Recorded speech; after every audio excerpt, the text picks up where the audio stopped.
Écoute- Alors, écoutez, merci beaucoup. Donc, tout d'abord, je tiens à remercier Anima Gap de nous donner l'opportunité de faire cette présentation sur les activités qui sont menées sur le HLB aux Antilles. Cette présentation va être à trois voix. Je vais tout d'abord vous faire une présentation d'introduction qui va être suivie par le travail que mènent Gardé Sibagé et Léni Calvez. Ensuite, ils sont tous deux doctorants et qui font leur travail sous ma direction, celle de Patrick Olitro et celle du professeur Olivier Gros aux Antilles. Alors, on va vous faire une présentation sur le HLB, cette problématique majeure de l'agriculture, et on va voir un petit peu quelles sont les perspectives pour l'innovation variétale. Alors, pour changer de alors, ça ne change pas. Alors, ma diapo ne change pas. On a un blocage. C'est parfait. Donc, le Wanglongbing, qui veut dire qui est la maladie du dragon jaune en chinois, ou citrus greening pour les Américains, c'est une maladie bactérienne, Candidatus liberibacter. Il y a trois souches principales, Asiaticus, Africanus, Americanus, et qui est vectorisée par des psylles. Il y a deux types de psylles, Asiaticus et le psylle asiatique et le psylle africain, Diaphorina citri et Triosa electrae. Vous avez leur petite photo en haut à droite. Et quelles sont les maladies, les symptômes qui sont induits par la maladie? Eh bien, le chose classique que l'on observe, c'est des marbrures jaunes asymétriques, quelque chose de très très facile à mettre en évidence, notamment sur les lignes-pieds. Vous avez une illustration sur la photo à droite. Ces marbrures asymétriques sont dues à des problématiques de changement métabolique dans la plante. On va voir ça tout à l'heure. Que fait la maladie? Bien, il y a une diminution de la taille des fruits, la chute des fruits, on va avoir la chute des fruits et la qualité est altérée. Vous avez une illustration, vous voyez pourquoi les Américains appellent la maladie citrus greening, vous voyez le côté verdâtre sur la base des fruits. Également, vous avez des déformations des fruits, donc c'est quelque chose de très, très mauvais pour les producteurs. Les productions sont réduites, la qualité altérée et surtout, la problématique majeure, c'est qu'en quelques années, l'arbre va dépérir et va mourir. Alors, il faut savoir que tout autre stress, comme le stress hydrique, est un facteur aggravant. Donc ça, c'est des choses également à prendre en compte. Oups. Voilà. Quelle est la répartition du HLB dans le monde? Eh bien, si vous regardez sur cette carte, vous voyez qu'on est bien dans le cadre d'une pandémie. Plusieurs continents sont affectés, que ce soit l'Amérique du Nord et l'Amérique du Sud, l'Afrique également et l'Asie. Alors, le bassin méditerranéen est pour l'instant épargné, également l'Australie. En Guadeloupe et en Martinique, il y a un premier signalement de la maladie en 2012 et on a eu une détection en 2013. L'impact économique peut être très fort. Je vais vous présenter deux cas d'école principaux. Le cas, par exemple, de la Floride, où depuis l'arrivée du HLB, on a une chute très très forte des productions. Vous voyez sur le diagramme ici, en quelques années, une diminution de près de 60%. Et aujourd'hui, on est même jusqu'à 75-80% de diminution des productions pour la Floride. Pour le Brésil, la diminution est également importante en quelques années, de 40%, mais on est revenu à un seuil autour de 20%, notamment en raison des pratiques qui sont faites aujourd'hui. On verra ça tout à l'heure. Vous voyez que la situation en Guadeloupe est aussi dramatique. Elle est assez similaire à celle de la Floride, avec une forte chute à partir de 2013. Vous voyez que l'une des variétés qui est le moins impactée, c'est la lime. Vous voyez, la chute est moins forte. Et on verra ça un petit peu pourquoi il y a ces aspects-là. Pourquoi notre programme de recherche est également important? Eh bien, parce que la Méditerranée est également menacée. Vous voyez que Triosa electrae, l'un des vecteurs de la bactérie, est fortement présent en Afrique, mais il a été détecté également en grande quantité au Portugal et en Espagne. Donc, une inquiétude forte pour le bassin méditerranéen. Si le vecteur venait à être infecté, là, il y aura une crise majeure également pour la domiculture méditerranéenne. Quelles stratégies de lutte sont proposées? Il y a deux stratégies principales qui sont proposées. L'une qui vise à éradiquer la maladie sur de grands bassins de production. C'est le cas au Brésil et à Cuba, par exemple. Oui, non, c'est une présentation. des grands bassins de production, et également une deuxième stratégie qui vise à produire de façon durable en présence de la maladie. C'est plutôt le cas en Floride et aux Antilles, lorsque l'on peut avoir des parcelles qui sont de plus petite taille. Donc, au Brésil, on arrache systématiquement des parcelles qui sont immenses, et puis on replante, et on applique des traitements chimiques pour empêcher le fait que le psylle puisse revenir. En Floride et aux Antilles, on a plutôt tendance ce qu'on a choisi, notre stratégie, ça a été de replanter sur des zones contaminées, parce qu'il est impossible d'éliminer, par exemple, les apparentés agrumes qui permettent le développement du psylle. Quoi qu'il arrive, dans le cas des deux stratégies, il est nécessaire d'avoir un schéma de certification et de production de plan sain qui permet de limiter quand même les populations, le développement de la maladie. Et il est également nécessaire de faire des suivis du psylle. Comme je l'ai dit, la lutte chimique dans la stratégie d'éradication est extrêmement importante, jusqu'à 11 traitements par an, donc c'est quand même quelque chose d'énorme. En Floride et aux Antilles, on est plus orienté sur des aspects de lutte biologique, même si celle-ci n'est pas forcément efficace. Quoi qu'il arrive, il est absolument nécessaire dans les programmes de recherche de mettre en place des innovations et donc d'essayer de trouver des plants résistants au HLV. En Guadeloupe et en Floride également, on a mis en place des programmes pour essayer d'identifier du matériel plus tolérant, qui sera infecté, mais qui serait plus tolérant à la maladie. Quoi qu'il arrive, quelque chose d'extrêmement important lorsqu'on a des parcelles d'agrumes qui sont contaminées, c'est d'avoir des pratiques culturales adaptées, en particulier en ce qui concerne la nutrition et l'irrigation, qui permet de maintenir des parcelles dans un bien meilleur état et également de produire. Dans la mesure où ces parcelles seront amenées à être infectées et à avoir une vie plus courte, les plantations en densité sont préconisées et permettent de produire en plus grande quantité.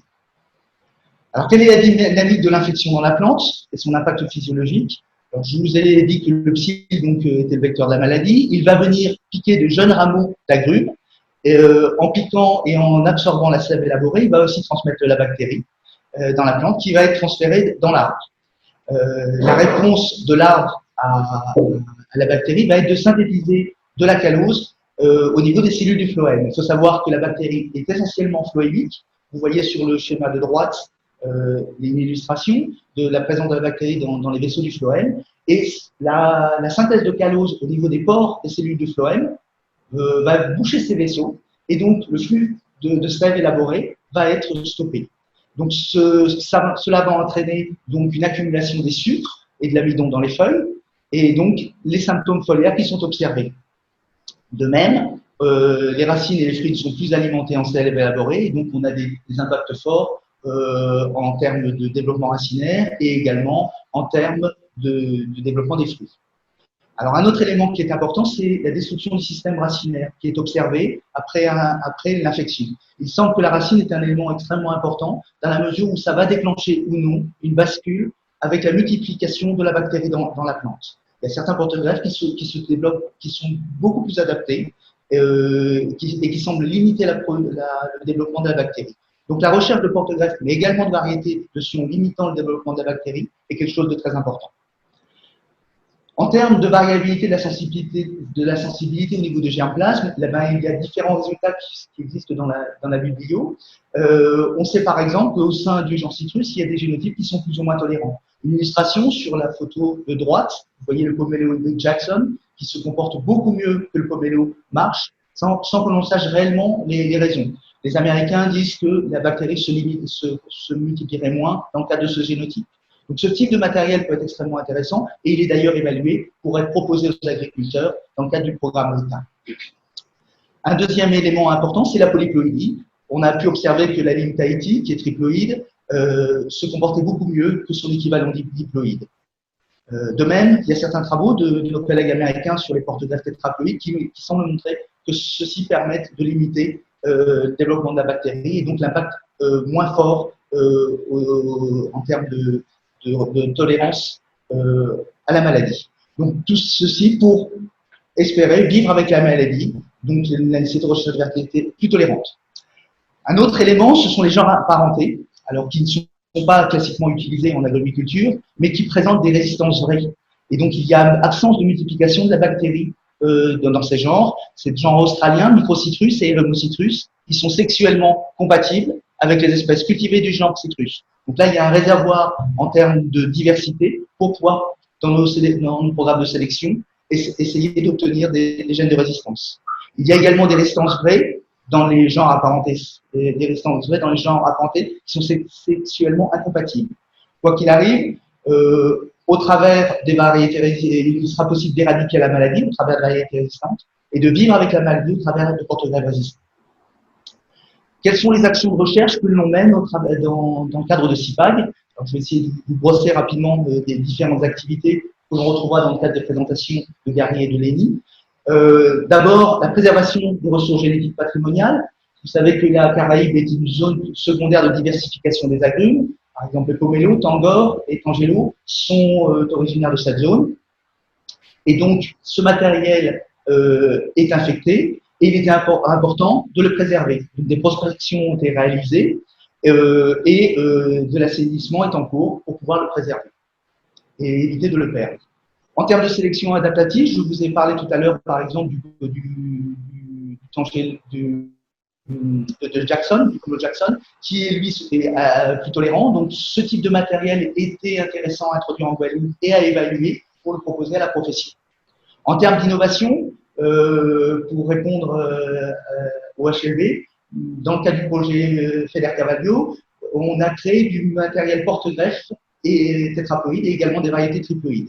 Donc, ce qui visait pour les triploïdes, le but était de recréer la ligne Tahiti par hybridation interspécifique entre 2X et 4X. Cela est présenté par Lenny tout à l'heure. Également, de recréer des porte-greffes 4X en croisant différents porte-greffes 4X par hybridation sexuée au niveau interspécifique. Le dernier élément, c'est d'utiliser les apparentés agrumes qui sont résistants par hybridation intergénérique avec les espèces australiennes, donc avec l'idée de pouvoir introduire des gènes de résistance présents dans les agrumes australiens, dans les espèces cultivées asiatiques, ceci par sélection assistée par un marquage génétique à haute densité. Également, cumuler des résistances chez les porte-greffes diploïdes, triploïdes et tétraploïdes par hybridation sexuée et somatique entre des porte-greffes existants et des espèces australiennes ou des hybrides résistants. On pense particulièrement à Eremocitrus, qui est très tolérant à la sécheresse, et donc qui serait un candidat qui nous permettrait d'apporter à la fois la tolérance au HLB et également au stress hydrique. Quelles sont les principales questions de recherche qui sont traitées, qui sont en lien justement avec ces innovations? Eh bien, en lien direct avec la maladie, c'est l'impact de la polyploïdie. Quels sont les déterminants anatomiques, physiologiques et moléculaires, par exemple le transcriptome? Quels sont également les déterminants de la tolérance du HLB et de la répulsivité pour le vecteur? On va voir ça tout à l'heure avec Lenny, pour pouvoir faire des analyses QTL sur les populations d'impiers, triploïdes et des porte-greffes tétraploïdes, avec prise en compte des haplotypes ancestraux. Également l'identification par analyse QTL ou GWAS de gènes candidats pour la résistance à HLB des espèces australiennes. Donc ça, là, le but étant d'aller sur du matériel résistant. Et puis enfin, des études physiologiques avec des études avec l'utilisation de porte-greffes ou d'interstocks qui seraient résistants et de voir l'impact au niveau physiologique de ce matériel. En lien avec les stratégies d'innovation, des questions aussi importantes sur le fonctionnement méiotique des géniteurs tétraploïdes d'origine interspécifique ou intergénérique, l'implication de la recombinaison interspécifique et le transfert de la valeur génétique des parents, également l'établissement des ressources génétiques pour les espèces australiennes, ça c'est des populations avec des individus potentiellement résistants, et l'étude de l'expression allèle ancestrale spécifique chez les hybrides diploïdes et polyploïdes d'origine interspécifique ou intergénérique. La nécessité de faire le lien avec l'hérédité du phénome. Je vais passer maintenant la parole à Gary Sivagé, qui va vous présenter son travail de thèse, donc, qui est réalisé sous ma direction, celle du professeur Olivier Gros. Donc, je te laisse la parole. Donc, bonjour à tous.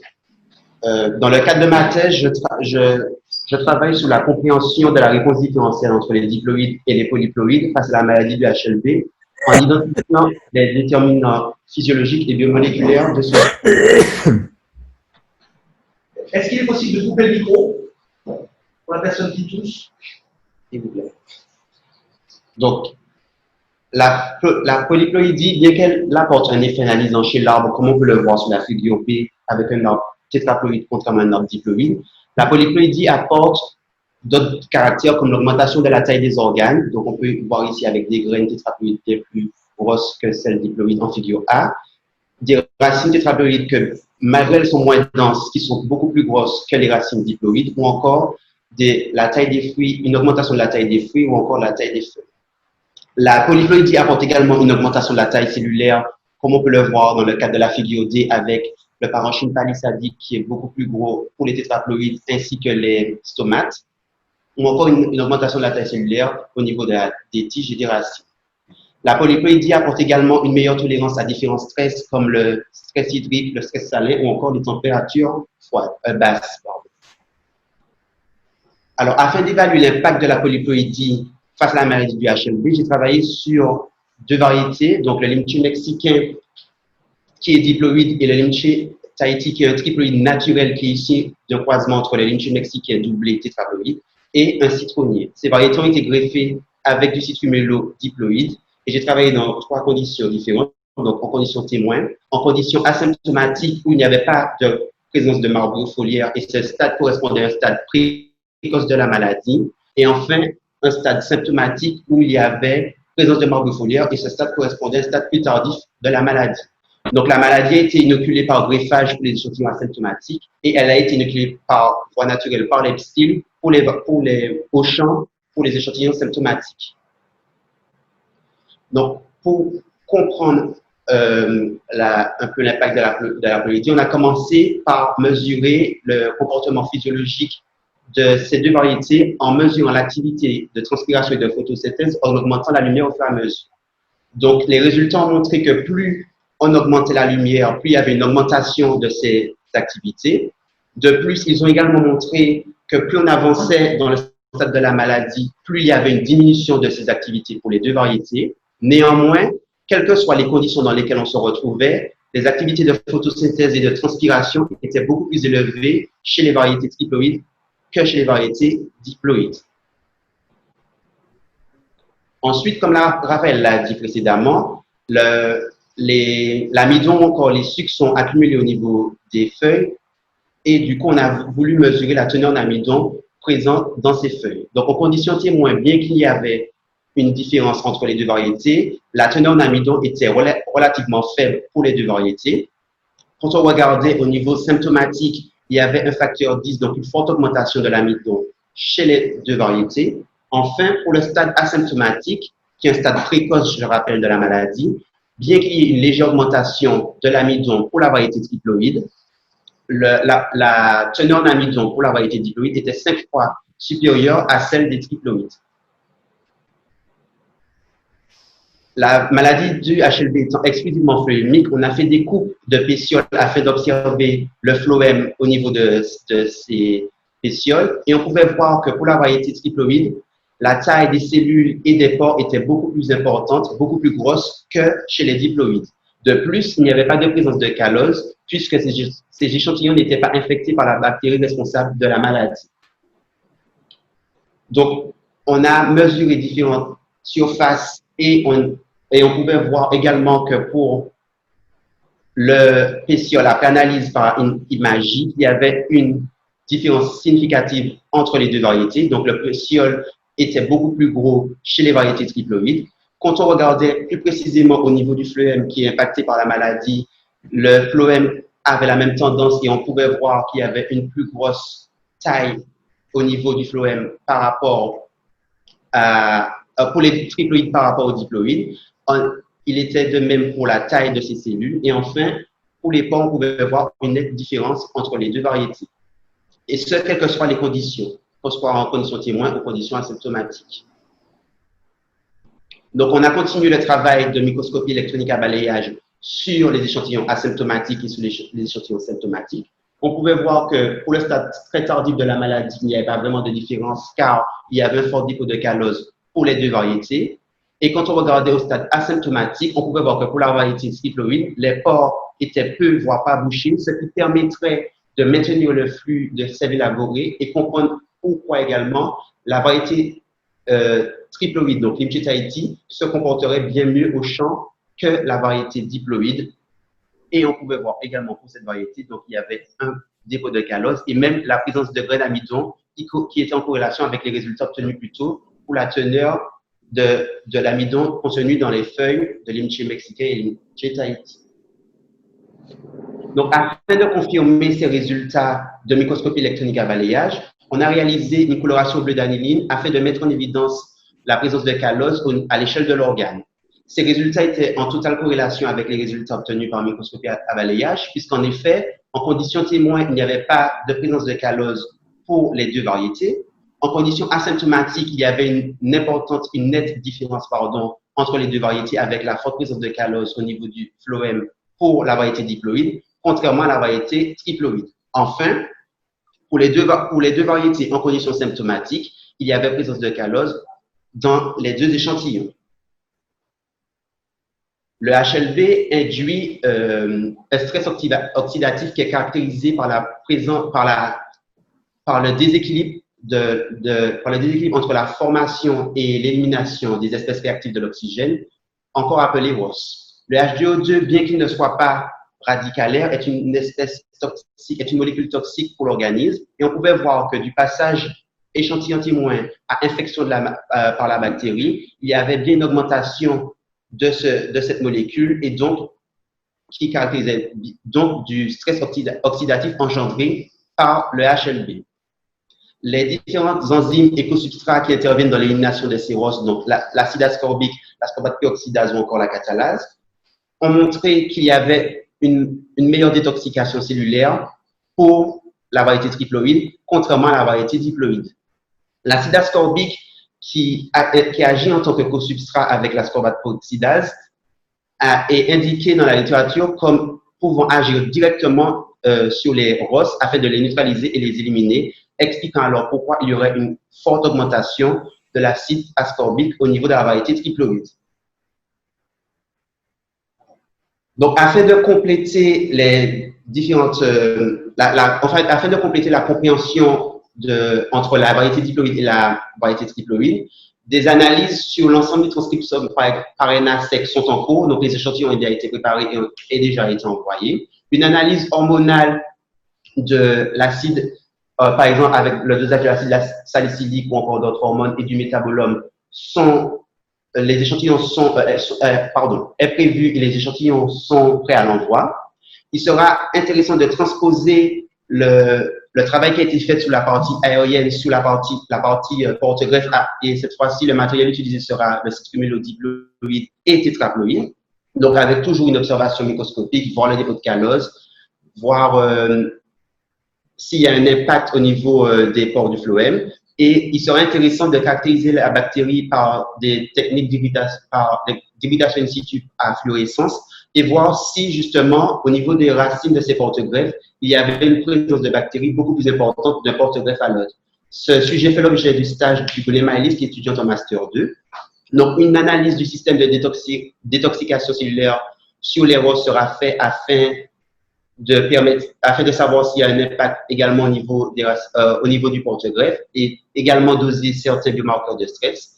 Tout comme la partie aérienne, il y aura l'analyse RNA-seq qui est en cours et d'autres analyses donc, du métabolome et des hormones sont prévues et les échantillons sont prêts à l'envoi. Je vais passer la parole maintenant à mon collègue doctorant Lénie Galvez. À toi, Lénie.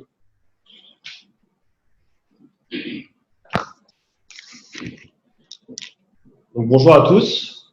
Moi, je vais vous présenter mon travail de thèse qui traite de la sélection de matériel végétal innovant et de l'étude de l'hérédité et de l'architecture des caractères d'intérêt. Donc, tout ceci avec une approche phylogénomique sur différentes populations recombinantes polyploïdes, interspécifiques et intergénériques.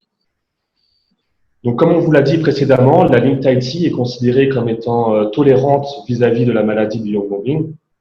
Donc, nous, ici, notre stratégie d'innovation, c'était de créer du matériel plus tolérant. Donc, on a créé une population de limitiers triploïdes hybrides. Donc, la ligne Tahiti, on a vu, donc elle est triploïde, donc c'est un cul-de-sac évolutif. Donc, pour la recréer, on a décidé de la recréer donc, en fonction de son origine.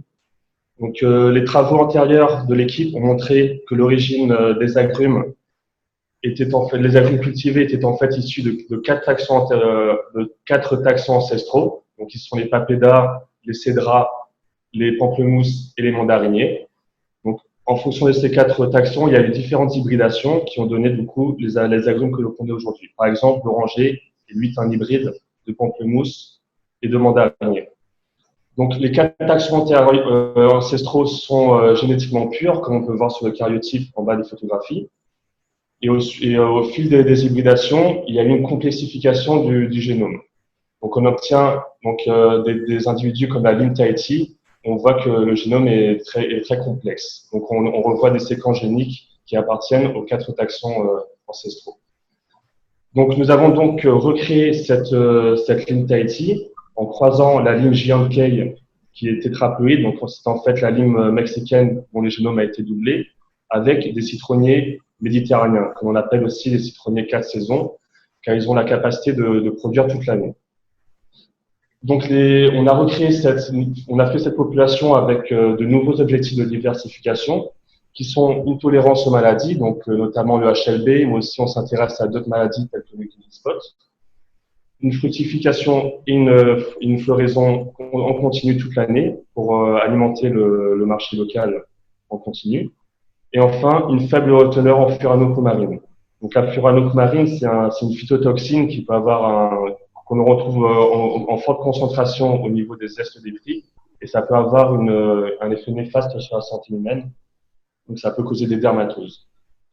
Donc voilà, donc cette population est actuellement en évaluation au champ pour l'évaluation de ces différents caractères d'intérêt. Donc nous avons réalisé une étude sur la structure génétique de l'ensemble de ces hybrides. Donc chaque hybride a été passé en génotypage GBS avec plus de 50 000 SNP.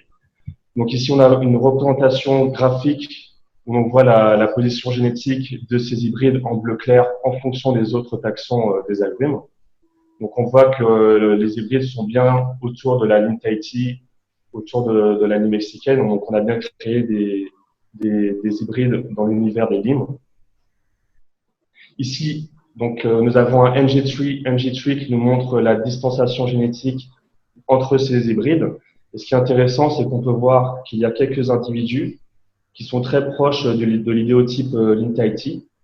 Donc c'est intéressant, donc on verra par le futur s'ils sont proches aussi phénotypiquement de la ligne.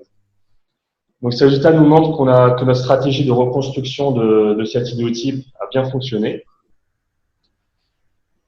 Il y a des outils très intéressants qui sont disponibles sur la plateforme Genome Harvest. Il s'agit de l'outil Trace Ancestor, donc qui nous permet d'avoir un décryptage des mosaïques phylogénémiques pour l'ensemble des hybrides.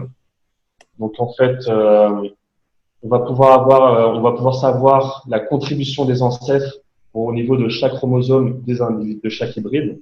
Donc ici, on obtient ce type de graphique. Donc chaque croissant correspond aux 9 chromosomes des agrumes. Au niveau des croissants, donc chaque ligne représente les hybrides et on retrouve donc les 4 couleurs des taxons ancestraux. Donc là, avec ce type d'analyse, on va pouvoir faire des associations entre le génome et le phénome basées sur les haplotypes ancestraux. Pour cette population, on a décidé de faire une analyse des composés organiques volatiles. Donc ces composés, ils sont sécrétés et émis par les plantes. Il a été montré qu'ils pouvaient avoir des propriétés antibactériennes, mais pouvaient aussi attirer ou avoir un effet répulsif sur les prédateurs ou sur des vecteurs de maladies tels que le psylle dans le cas du HLV. Voilà, donc ces composés sont détectés par une méthodologie de GCMS et in fine on obtient ce type de chromatogramme où chaque pic correspond à un composé détecté et la grandeur des pics est proportionnelle à la quantité de ce composé détecté. Donc ici, l'objectif de cette étude, c'était vraiment de référencer les composés émis par notre population et de voir s'il y avait une différenciation d'émission de ces génotypes en fonction de ces composés en fonction du génotype. Donc voici les résultats que l'on a obtenus. Donc on a pu identifier 54 composés, donc qui sont pour la plupart des monoterpènes, des dérivés de monoterpènes et des sesquiterpènes. Donc ensuite on a couplé ces résultats avec les données de génotypage que l'on a. Donc, on a fait par une approche GWAS basée sur la absence des haplotypes ancestraux. Donc, ici, on observe ce type de graphique, ce sont des Manhattan plots, où chaque bloc coloré correspond au node chromosome des agrumes. Et les pics, ici, correspondent du coup à une forte association entre le génome et le phénome. Donc là, les résultats nous ont montré que l'ancêtre mandarinier serait responsable de l'émission de l'acétadénéryle, de même que de l'émission de l'alpha-terpinéol. Et ici, donc l'ancêtre micranta serait lui responsable de l'émission du citronellol. Donc ces trois composés ont été décrits dans la littérature comme pouvant avoir des propriétés antibactériennes, voire répulsives pour le psylle, et donc leur présence pourrait donc jouer un rôle pour la tolérance de ces variétés contre la maladie du HIV. Une autre problématique pour laquelle on s'intéresse, c'est la maladie du grisy-spot. Donc, c'est une maladie fongique causée par le champignon Mycosphaera citri. Donc, ce champignon, il est venu infester notre population de Lynch triploïdes. Et en fait, ce qui est intéressant, c'est qu'on s'est aperçu qu'il y avait une apparition de symptômes très contrastés au sein de la population. Il y avait certains individus qui étaient très symptomatiques, alors que d'autres, il y avait une absence totale de symptômes. Donc, on a fait un phénotypage complet de chaque individu, qu'on a couplé ensuite avec les résultats de GBS que l'on détient pour chaque individu. Donc, toujours par une approche GWAS. Donc là, on obtient donc ce type de graphique. On voit un joli pic d'association au niveau du chromosome 7. On a fait encore un GWAS, cette fois-ci basé sur les haplotypes ancestraux. Et du coup, là, on voit un pic pour l'ancêtre mandarine. Et donc, ce qui est intéressant, c'est que sur la zone étudiée, il y aurait un gène de résistance qui aurait été détecté. Donc maintenant, avec l'outil Trace Ancestor, on voit la contribution des ancêtres. On peut voir ici donc les hybrides au niveau du chromosome 7, les hybrides sensibles, et à droite, les hybrides tolérants. Et donc, on peut voir que chez les hybrides sensibles, il y a une surreprésentation de l'ancêtre mandarine. Donc, l'on voit ici en rouge, que l'on ne retrouve pas chez les hybrides tolérants. Donc, ça serait cet ancêtre-là qui apporterait la sensibilité face à la maladie. Donc, la photographie en haut à droite nous montre un individu de cette population. Et ce qui est intéressant, c'est que chez certains individus, on peut y voir des fleurs, des bourgeons, des fruits matures, des fruits matures. Et en fait, ça fait plus de 2 ans qu'il est en perpétuelle fructification. Donc là, on a remultiplié ce matériel-là pour le passer en phase évolutive, phase d'évaluation 2. Et donc, ce type de matériel végétal est très recherché par la profession agrumicultrice. Et donc, c'est une bonne perspective pour inclure ce matériel dans les réseaux, dans les RITA. Donc, comme Raphaël vous l'a dit plus tôt, donc, la bactérie, lorsqu'elle est injectée dans la plante, elle va ensuite être transloquée au niveau du système racinaire. Et c'est là où elle va pouvoir se multiplier avant de recoloniser toute la plante. Donc vraiment, c'est l'amélioration de porte-greffe, ça pourrait jouer un rôle important dans la lutte contre la maladie du HIV. Donc on a pu voir aussi que la tétraploïdie, que la polyploïdie pouvait jouer un rôle dans la tolérance au HIV. Donc nous avons donc décidé de créer de nouvelles populations de porte-greffe tétraploïdes hybrides. Donc il y a 2 types de populations. Une population issue du croisement entre les porte-greffes Volkameriana et Citrinello, et une autre entre le Volkameriana et les Citrondarin. Donc ces 3 parents tétraploïdes sont issus du doublement chromosomique d'hybrides diploïdes d'origine interspécifique pour le parent Volkameriana, qui est un hybride de mandarine et de cédra, et intergénérique pour les parents Citrinello et Citrondarin, car nous avons comme parent le Poncirus trifoliata, qui n'appartient pas aux agrumes, mais qui est un genre apparenté. Donc voilà, on a obtenu respectivement donc 125 hybrides et 59 hybrides. Donc voilà, donc toute cette population a été génotypée par la méthodologie CASPAR, donc à l'aide de 192 marqueurs SNP diagnostiques du genre Poncirus. Donc grâce à cette méthodologie, donc on a ce type de représentation. Donc pour chaque marqueur, donc pour chacun des 192 marqueurs, on a cette figure-là qui apparaît. Donc chaque point correspond à un individu. Donc ici, on a les individus témoins Poncirus, donc ils sont TTTT. les individus citrus qui sont CCCC. Et ici, on aura du coup les hybrides. Et du coup, on va pouvoir avoir une estimation de dose de Poncirus chez les hybrides. Donc, on a des hybrides tels que Citrumello qui sont TTCC, donc qui ont 2 doses de Poncirus, et d'autres hybrides qui ont une seule dose de Poncirus. Donc, ce type d'analyse va nous permettre de faire une analyse du fonctionnement méiotique. On a aussi fait une carte génétique pour la population de 125 individus. Voilà, donc, l'analyse de la méiose nous a permis de voir qu'il y avait un appariement préférentiel des chromosomes très marqué, ce qui induisait une forte restitution de l'hétérozygosie intergénérique.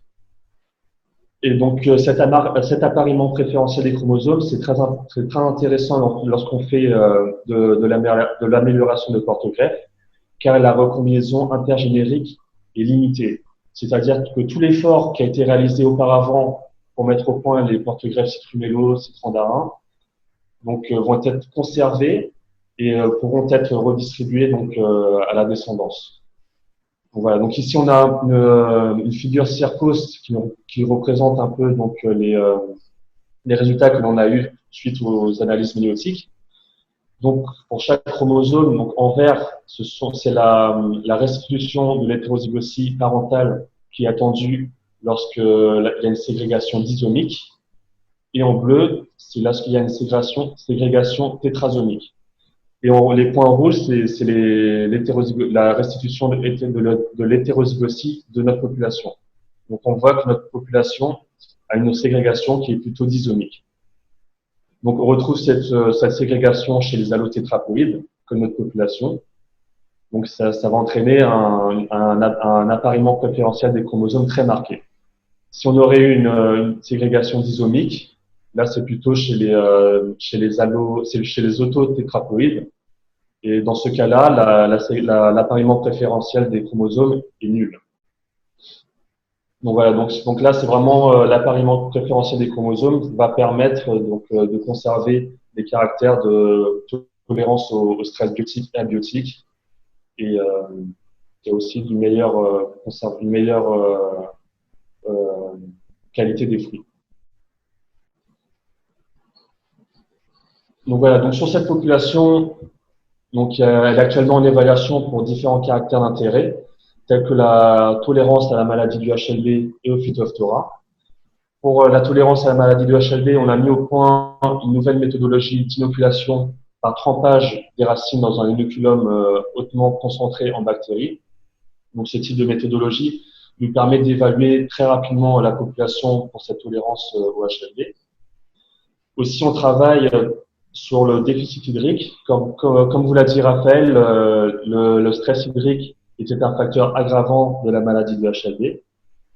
Donc, on a décidé de caractériser cette population pour leur capacité d'enracinement en profondeur, c'est-à-dire qu'une plante qui pourra développer son système racinaire en profondeur pourra chercher l'eau en profondeur et donc sera plus tolérant au stress hydrique.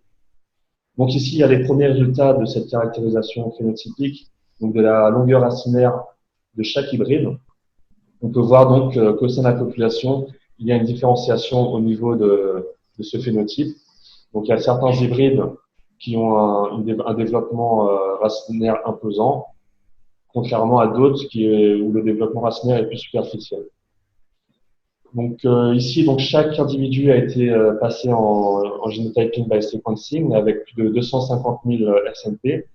Donc toujours en vue de couper les résultats phénotypiques avec le génotypage pour mettre en évidence des QTL ou des gènes pouvant jouer un rôle dans la tolérance au déficit hydrique et à la maladie du HLB.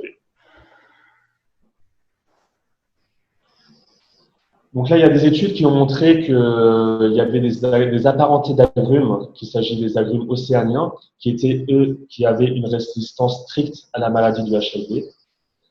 Donc ouais, ce type de matériel, ils sont vraiment prometteurs pour la lutte et la recherche contre cette maladie. Donc au sein de l'équipe, il y a eu un très gros travail pour développer des ressources moléculaires.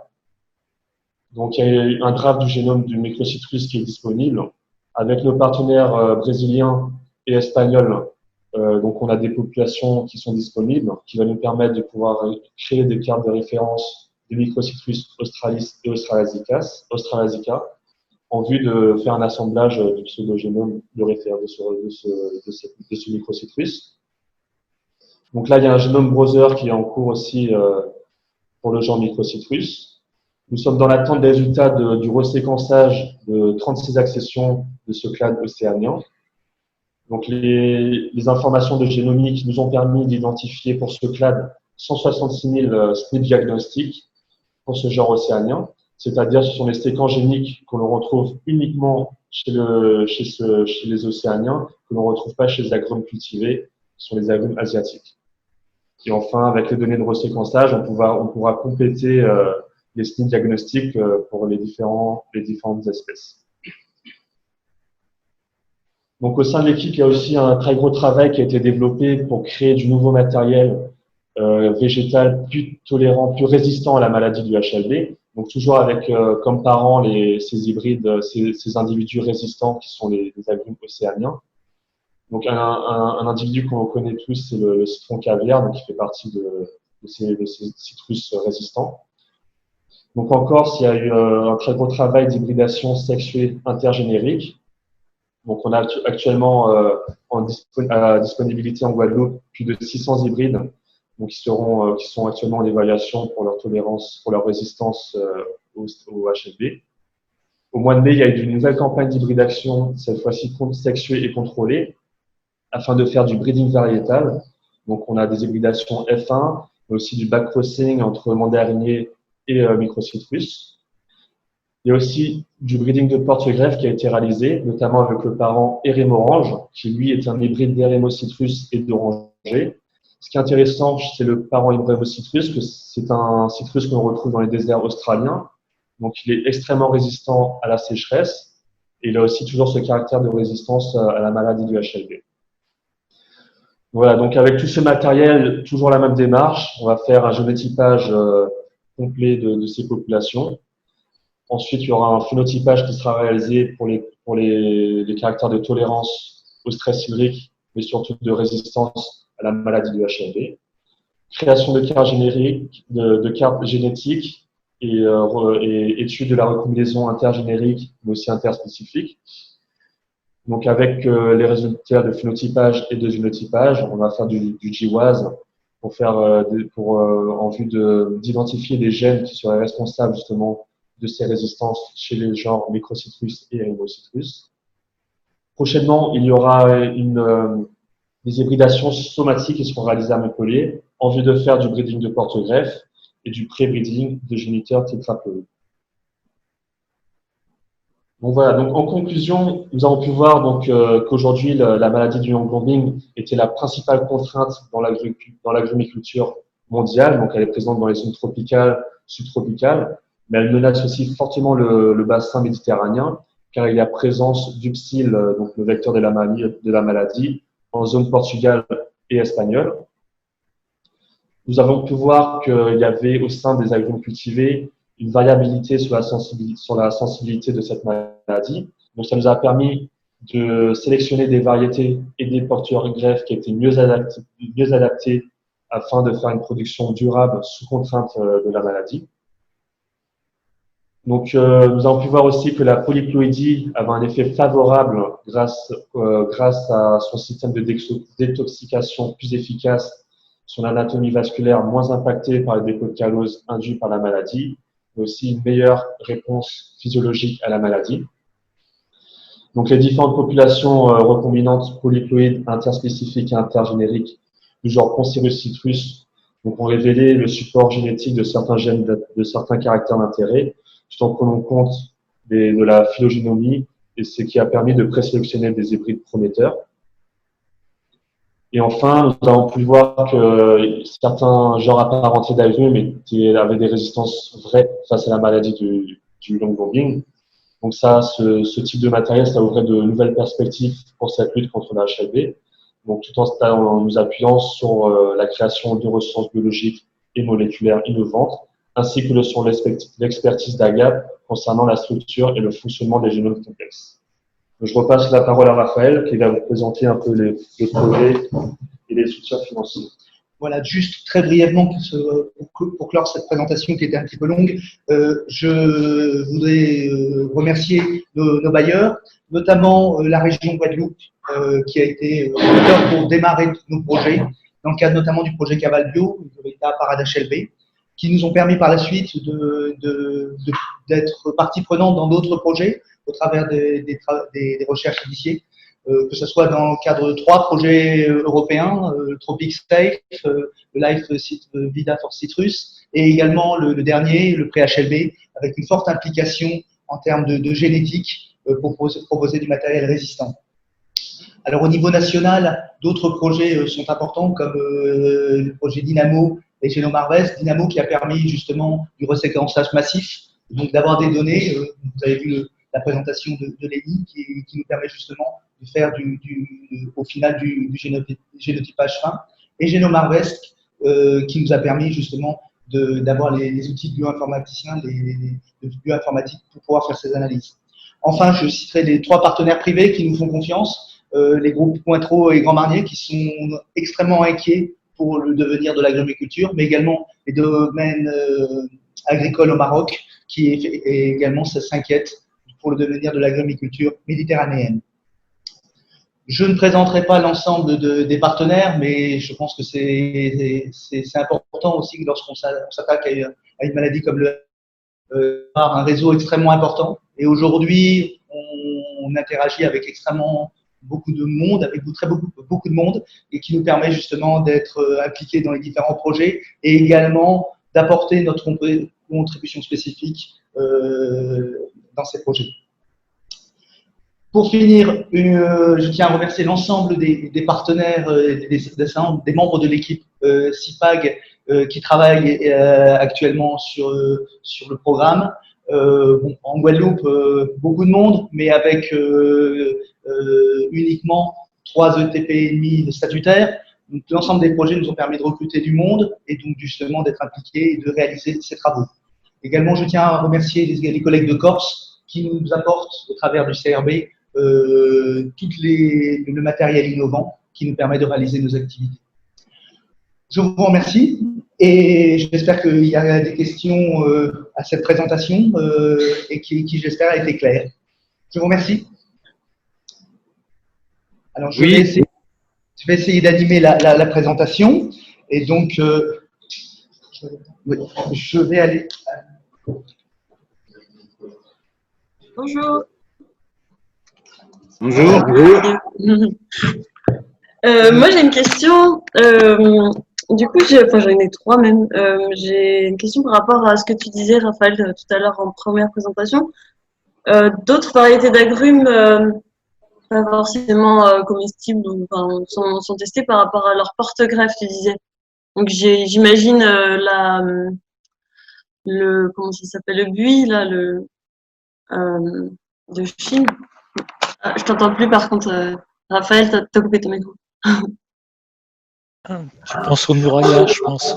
Au Mouraya, ouais, voilà, exactement. Je voulais savoir s'il y avait déjà eu des tests de porte-greffe comme ça. Sur par exemple Mouraya, le Chine, Oui. il y a eu des tests. Le problème majeur, c'est qu'il est très difficile de greffer ce matériel et donc de faire une évaluation. On est sur un matériel qui est quand même relativement éloigné. Et donc, la stratégie que l'on fait, c'est d'essayer de créer du matériel avec des résistances, la présentation qu'a faite Lénie. Et ensuite, il faudra faire de nouveaux croisements, probablement, pour pouvoir se rapprocher du genre citrus en ayant introgressé les gènes de résistance. Si tu prends directement du Muraya, tu pourras avoir quelques plants, mais beaucoup vont mourir parce qu'il y a le greffage se fait mal. Ok. Je peux poser mes 3 questions du coup. Ma deuxième question, c'était Gary. Tu t'avais dit, c'est juste une petite remarque, ça me semblait assez étonnant. Il y avait plus d'amidon dans les diploïdes en phase précoce de la maladie qu'en phase avancée. C'est bien ça? En fait, dans les feuilles. Il n'y a pas vraiment de différence significative entre les 2 échantillons. C'est moi. Non, il y en a beaucoup dans les deux, c'est ça? Oui, dès le stade précoce de la maladie, on peut voir que justement la variété diploïde est fortement affectée du coup, comme si on était déjà en stade justement tardif de la maladie. Ce qui explique habituellement les feuilles sont moins alimentées, du coup pourquoi ces feuilles sont beaucoup plus tôt en stade symptomatique. Ok, d'accord. Et puis, Bon. bah, Ah oui, troisième. Oui. pardon. Ma dernière question, c'était plus global. Je crois que c'était aussi Garé quand tu parlais de certains, que les triploïdes se défendent mieux. En fin de compte, comment ça se passe la défense contre la maladie parce que on parlait de l'acide, tu parlais de l'acide ascorbique, je crois, qui permettait de lutter contre la maladie. Mais je sais pas si tu peux expliquer comment ça fonctionne exactement, comment l'arbre il se défend. Du coup, en plus du système de détoxication cellulaire, il y a tout ce qui est acide salicylique pour l'intervention de la résistance systémique acquise, qui agit comme une sorte de mémoire face à la maladie. Donc, du coup, certains plants pourraient être amenés à avoir justement une consommation, une réduction de la formation de salicylique salicylique beaucoup plus importante et du coup entraînerait une meilleure tolérance face à la maladie. C'est pourquoi justement on va faire ces dosages dans l'intervention de la salicylique ou encore certains gènes qui permettent justement la formation de la salicylique comme le gène NTR1. Donc du coup avec l'analyse sur ce spectrum, ce sont des résultats qu'on attend pour voir si effectivement ces différentes… oui. Mais l'action c'est d'empêcher la création de la production de callose ou plutôt de déboucher parce que en gros une fois que une fois que le vaisseau est bouché, est-ce que l'arbre peut avoir encore un effet ou c'est fini, c'est mort et, enfin, est-ce que du coup il débouche ou est-ce qu'il empêche le bouchage? Enfin, je sais pas comment ça fonctionne. J'ai encore vu de…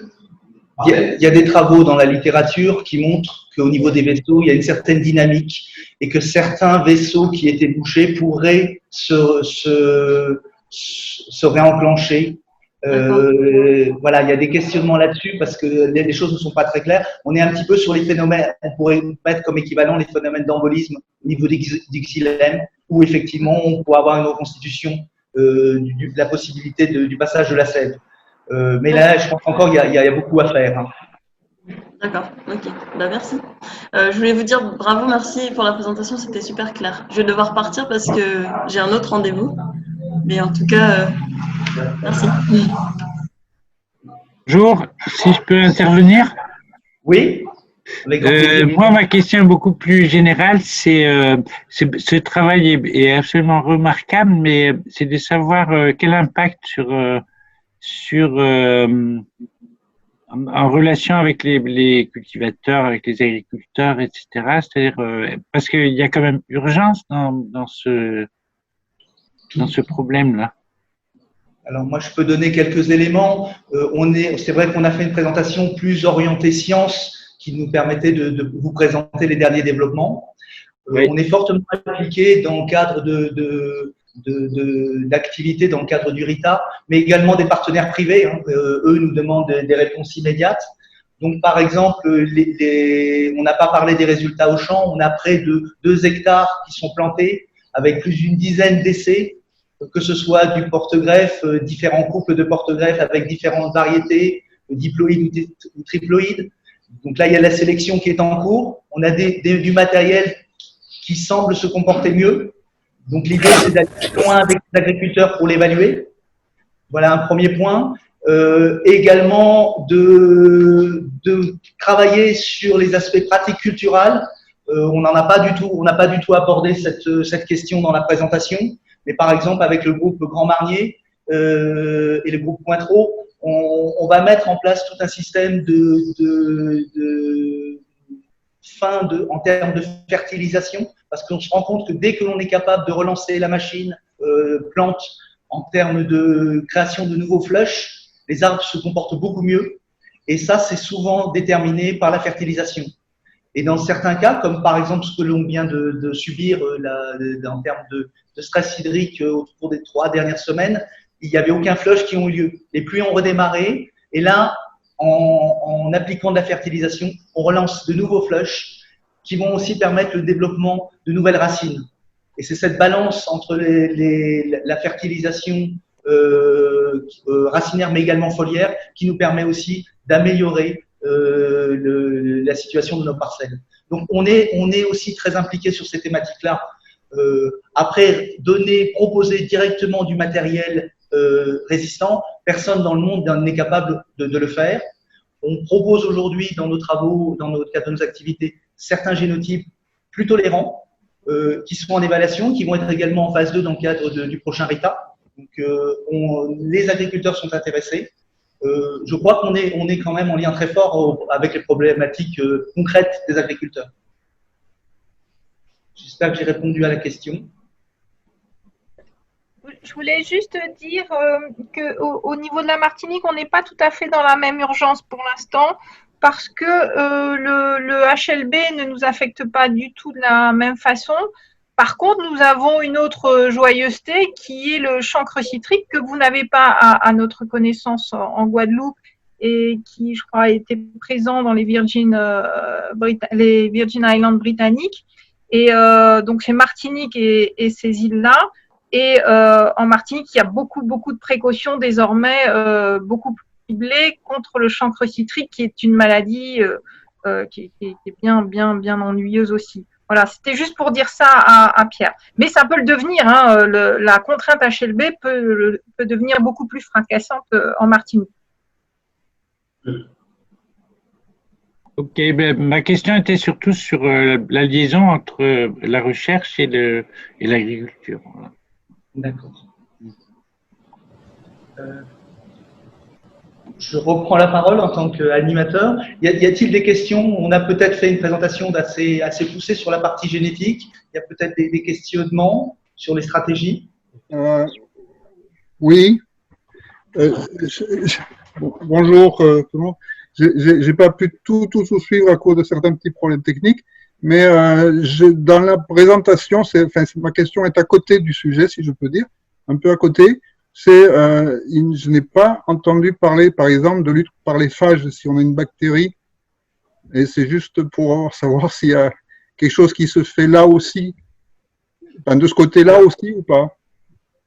Oui, je ne veux pas dire de bêtises, mais je suis quasi sûr, je pense que Patrick pourra compléter, dans le cadre du projet pré-HLB, ce sont des thématiques, je crois, qui sont abordées par des partenaires des Pays-Bas, si je ne dis pas de bêtises, ou anglais, et qui effectivement ont pour objectif d'utiliser les phages pour essayer de pouvoir je ne sais, générer du matériel plus tolérant ou pouvoir modifier l'expression des gens. Patrick, là-dessus,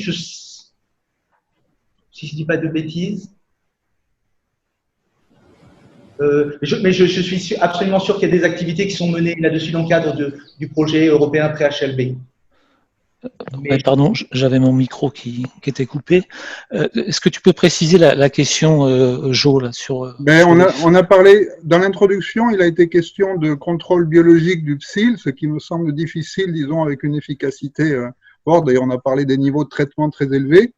Mais le contrôle biologique directement de la bactérie par des phages, comme par exemple, c'est envisagé pour Xylella, qui est je comprends un peu la même chose. On se retrouve avec un parasite qui attaque une grande diversité de plantes, et donc il me semble difficile d'avoir une stratégie uniquement sur l'amélioration génétique d'une grande quantité de plantes, alors que peut-être qu'il n'y a pas, je ne sais pas, il faut voir si la diversité génétique de la bactérie maintenant, mais peut-être que les phages aussi, et voilà, comme on n'en parlait pas, j'étais un peu, voilà, j'étais curieux. Ouais, dans le pré-HLB, il y a des approches, davantage de transgénose et des choses comme ça, mais cette approche phage est pas inclue dans le pré-HLB. C'est une voie qui pourrait effectivement être… et ailleurs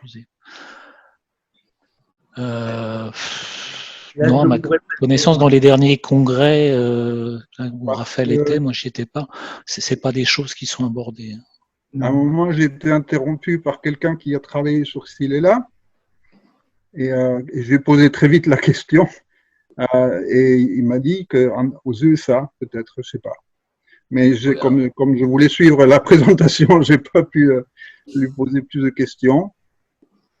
Bernard et nous, on travaille sur les phages à PVBMT, mais contre Ralstonia solanacerum, qui est une bactérie tellurique, mais qui est aussi vasculaire, mais pas phloémique comme l'Hydrobacter. Donc c'est un peu différent. Ben, merci. Il y a Bruno Stachi qui demandait à prendre la parole. Bruno. Oui. Oui, bonjour. Bonjour Raphaël, bonjour à tous. J'ai une question. Cette question, je l'avais déjà abordée avec Raphaël quand il était venu ici à La Réunion. Donc, c'est la question de la synergie du HLB avec le virus de la Tristeza, qui est un virus qui est omniprésent aux Antilles et à La Réunion. Et c'est un virus donc, qui circule aussi dans le phloème. Donc, à travers les très belles photos qu'a montré Gary, le dépôt de calose dans les vaisseaux, je voulais savoir si vous aurez des éléments pour montrer ou pas qu'il y a un effet de synergie quand le virus de la Tristeza est présent aussi. Et dans ce cas-là, comment se comportent les variétés de Lyme ou les tétraploïdes quand il y a les deux pathogènes qui sont présents? Oui, c'est une très bonne question. On se posait la question, notamment récemment, on en discutait avec Patrick, il y a quelques travaux qui sont sortis qui sembleraient montrer que la Tristeza, lorsqu'elle est très virulente, pourrait limiter l'impact la réponse de l'arbre à la Tristeza, pourrait limiter la réponse de l'arbre au HLB. Et on se posait la question pour le cas de la Martinique, qui présente des souches sévères, et donc qui pourrait peut-être expliquer pourquoi le développement du HLB se fait de façon si limitée. C'est une piste de recherche, mais c'est vrai que là, il y a quelque chose à creuser. Et les outils de microscopie, et notamment de fiches, peut-être pourraient être intéressantes à mettre en œuvre pour étudier à la fois le HLB et la Tristeza sur ce type de avec de tels outils.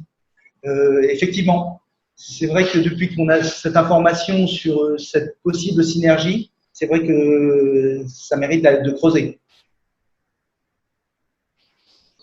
On a du matériel dans le cadre de SAD, qui est étudiant avec Pierre-Yves Téchenet, a préparé du matériel aussi pour faire des évaluations sur la Tristeza et également sur le HLB. Et on se disait que ça pourrait être intéressant de voir si on peut utiliser son matériel pour faire des analyses, comme tu le proposes, Bruno. À travers les images de dépôt de calose, enfin les images de microscopie électronique, on pourrait essayer de le voir concrètement, ces effets ou pas, quoi. Tout à fait, tout à fait. Et ça, effectivement, peut-être sur le matériel infecté uniquement par la Tristeza, on va disposer de ce matériel au travers du travail de Saad. Et c'est vrai que ça mériterait d'être regardé pour voir s'il y a des différences. Exactement.